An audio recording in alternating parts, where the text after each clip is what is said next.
Good afternoon all of you.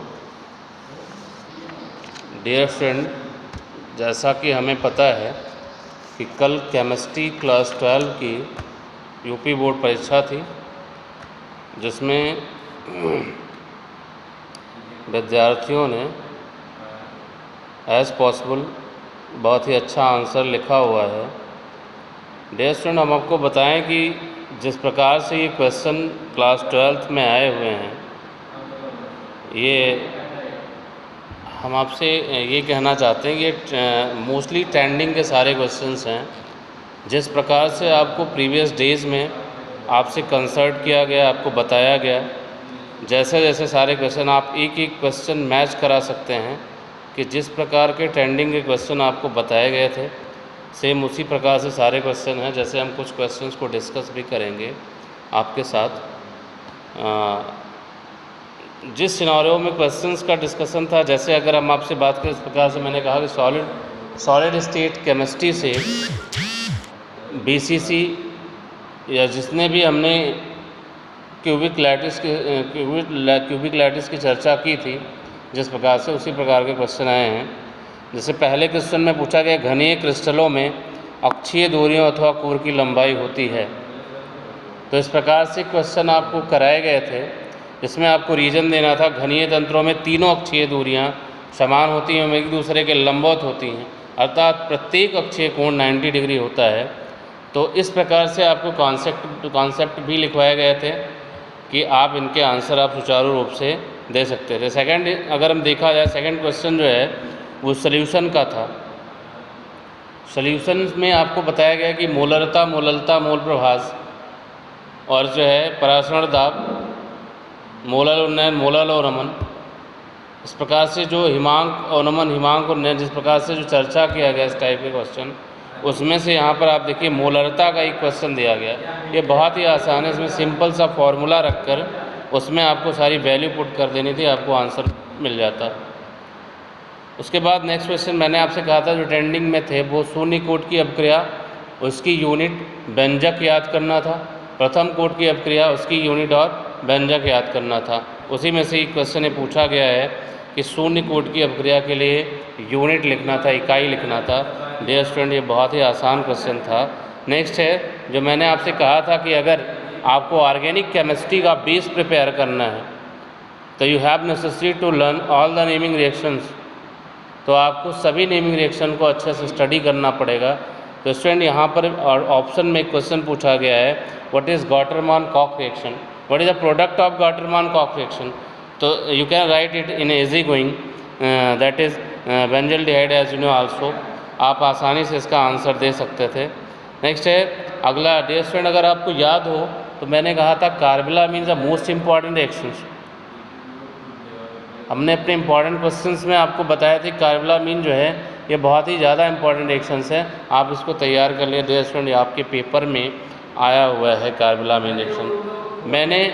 और next question, जैसे next question की अगर हम चर्चा करें तो ये न्यूक्लिक एसिड का क्वेश्चन है। न्यूक्लिक एसिड का क्वेश्चन आया था। इसमें हमने कहा था आपको कि डीएनए और थोड़ा बहुत आरएनए के बारे में, डीएनए डबल हेलिकल मॉडल के बारे में आप लोग थोड़ा सा जो है अच्छे से स्टडी कर लीजिए। इसमें से क्वेश्चन आने, डियर स्टूडेंट, आपका ऑप्शन में क्वेश्चन आया है, क्वेश्चन है निम्नलिखित में से कौन सा डीएनए में क्षारक नहीं होता।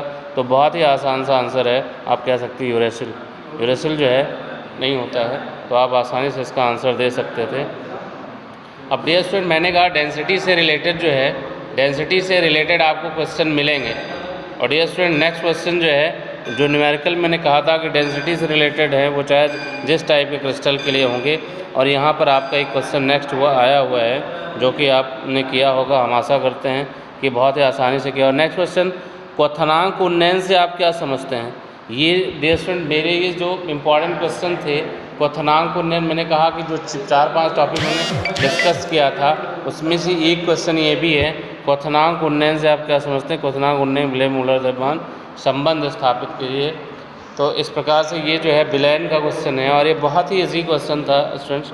और नेक्स्ट क्वेश्चन की अगर हम बात करें तो गास सेक्शन से जो है, ये इलेक्ट्रोकेमिस्ट्री का क्वेश्चन है, और ये बहुत ही आसान सा क्वेश्चन था। ये भी हमने कहा था इस टाइप के क्वेश्चन जो है आते हैं एग्ज़ाम में, और ये आया हुआ था ना। नेक्स्ट है उत्प्रेरक का अधिशोषण सिद्धांत। ये मात्र एक बहुत ही आसान सा कॉन्सेप्ट था, आपको लिखना। हमें आई होप कि आप लोगों ने इसे अच्छे से आंसर दिया होगा। नेक्स्ट है, मैंने कहा था जो सॉलिड स्टेट केमिस्ट्री, उसमें मैंने एक डिफेक्ट की भी चर्चा की थी कि आपसे डिफेक्ट ज़रूर पूछे जाएंगे। उस डिफेक्ट में जो है डियर स्टूडेंट एक क्वेश्चन पूछा गया, क्वेश्चन नंबर 3 का जो है। नेक्स्ट है हाबर प्रोसेस, मेरे कंपाउंड में अमोनिया शामिल था, अमोनिया आपसे पूछा गया है। हाबर प्रोसेस ये बहुत ही आसान था डियर स्टूडेंट, आपने इसे पहले भी पढ़ा हुआ है कि हाबर प्रोसेस बहुत इंपॉर्टेंट रिएक्शन है, इसमें जो है अमोनिया का निर्माण होता है, ये आपने पढ़ा है। उपसार संयोजक यौगिक से जिस 3-4 क्वेश्चन को लिखा गया था, उसमें से एक क्वेश्चन आपको मिलने जा रहा है। उपसार संयोजन संख्या को उदाहरण की सहायता से समझाइए। बहुत ही आसानी से आप उपसार संयोजन संख्या को उदाहरण की सहायता से समझा सकते थे, और समझाया भी अपने किया है। मोस्टली लोगों का हमारे पास जो जिन लोगों ने हमको बताया फ़ोन करके, जिन लोगों ने हमसे कंसल्ट किया, उन्होंने बताया कि मैंने सब सारे क्वेश्चन सर बहुत आसानी से इसके आंसर दिए हैं। प्रोटीन के विकृतीकरण की व्याख्या कीजिए, बहुत ही आसान और ट्रेंडिंग का क्वेश्चन था, जैसे आप बहुत ही आसानी से कर सकते थे कि व्हाट इज़ विकृतीकरण, यू नो व्हाट, जब कोई चीज़ अपने रियल स्ट्रक्चर को विकृत कर देता है, या डिनेचर हो जाता है या ख़राब हो जाता है, you can say that in simple language, that is ख़राब हो जाना, तो उसे हम विकृतीकरण कहते हैं। ये एक इम्पॉर्टेंट क्वेश्चन था, जो कि एक क्वेश्चन दिया स्टूडेंट, ये बहुत ही आसान था, बट हमने आप लोगों से लास्ट टाइम कंसल्ट नहीं किया था। जो 4 का है, ये क्वेश्चन जो है हमने लास्ट टाइम आपसे चर्चा नहीं किया था, लेकिन ये आसान सा क्वेश्चन था, अगर आपने किया होगा तो आप कर ले गए होंगे। और वैसे भी जितनी शॉर्ट नोट मार्केट में अवेलेबल हैं, उनमें ये क्वेश्चन मोस्टली दिए रहते हैं। नेक्स्ट है सरफेस केमिस्ट्री का एक क्वेश्चन है, निम्नलिखित पर टिप्पणी लिखिए। टिंडल प्रभाव, टिंडल प्रभाव जो है टेंडिंग का क्वेश्चन था डियर स्टूडेंट, हमने आपसे इसे कई बार चर्चा किया है। टिंडल प्रभाव आज नहीं, जब तक आप केमिस्ट्री चर्चा करेंगे आपको मिलते रहेंगे। ब्राउनियन मूवमेंट, ये भी इंपॉर्टेंट क्वेश्चन है। और नेक्स्ट क्वेश्चन बहुत ही, जो आपने देखा होगा कि बहुत ही ज़्यादा जो हमने बार बार से कंसल्ट किया है, that is Gabriel phthalimide. Gabriel phthalimide संश्लेषण जो है हमने आपसे बार बार चर्चा किया कि प्राइमरी अमीन बनाने की एक naming reaction, that is Gabriel phthalimide. तो आपने इसमें देखा होगा कि हम लोगों ने प्राइमरी अमीन बनाया था, तो प्राइमरी अमीन बनाने का एक बहुत ही इंपॉर्टेंट क्वेश्चन है डियर स्टूडेंट, तो इसको आप लोगों ने ज़रूर किया होगा। और नेक्स्ट